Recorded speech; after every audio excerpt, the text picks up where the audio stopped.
Ladies and gentlemen, welcome back to the Indie Zone. My name is Kathy. We'd previously reported to you that the Idaho State Police has provided free of charge hundreds of pages of documents and hundreds of photographs from their investigatory files concerning the investigation into the crimes at 1122 King Road on November 13th, 2022.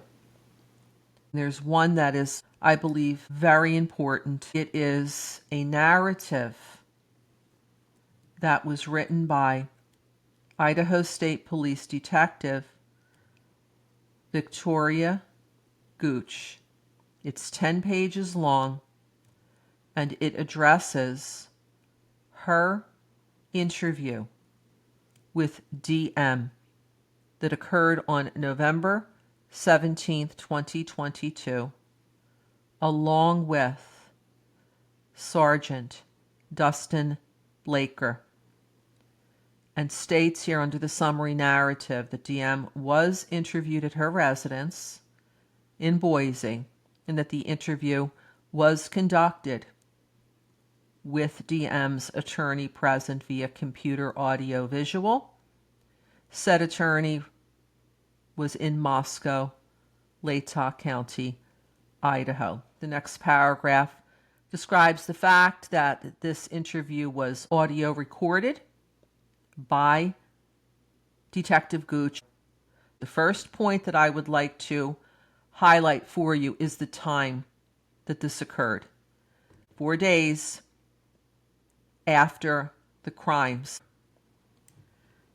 Now, there are pages and pages of information here discussing DM when she moved into the property, what happened Friday night, November 11th, 2022, going into Saturday morning, what happened during the day Saturday, and it continues on for several pages. I wanted to highlight a couple of points for you right now. If there's any interest in going through all 10 of these pages, let me know.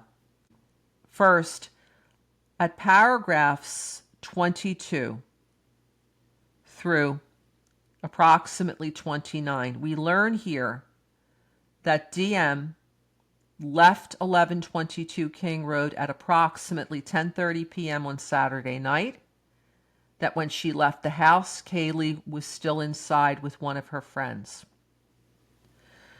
who she described as female and was nice.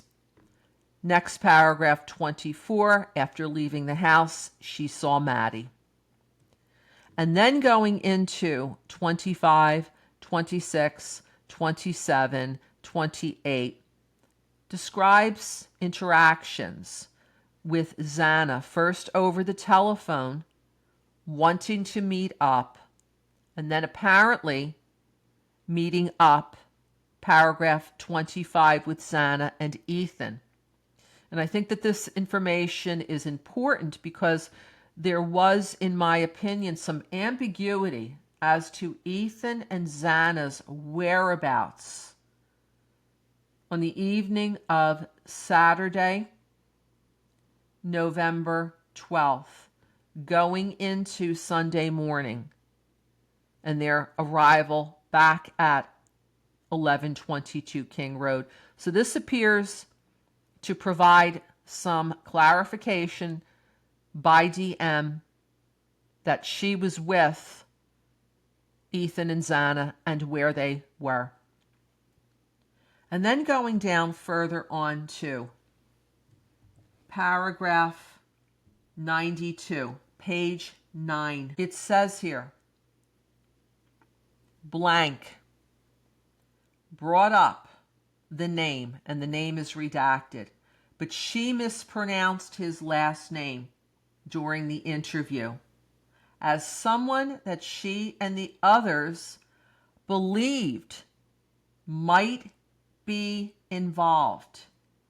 But she was reluctant to say that he was a suspect because she knows how damaging to his reputation That could be if he were not involved.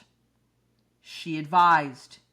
She was told by blank, Xana's best friend, that blank once punched a friend of theirs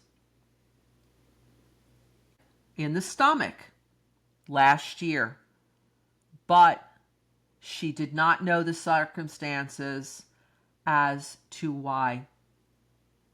In going back up to 89, the last sentence in paragraph 89, DM says,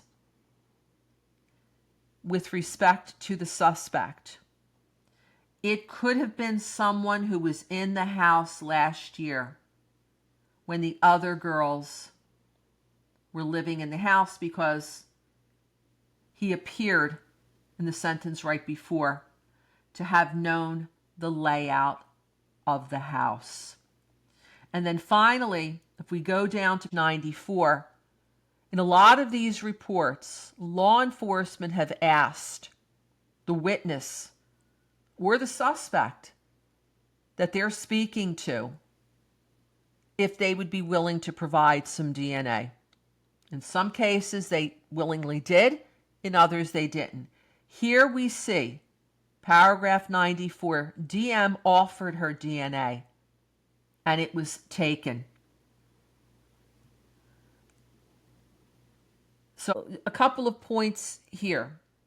Number one, again, this is relatively soon to the time that the events happened. It's only 4 days later. So one would think that these thoughts would still be fresh in her mind as opposed to weeks or months later. Secondly, one wonders what, if any, investigation, vetting went into this individual that DM told Sergeant, now Captain, Blacker about to his face during this recorded interview. Was there any follow-up by the Moscow Police Department, or did this simply go without any further investigation? That's a matter that we simply do not know at this time. Again, this entire report, all 10 pages, are available for you to review. If you have any comments, any thoughts, any feedback, please leave them here. Until next time, this is Kathy. Thank you for joining us here today.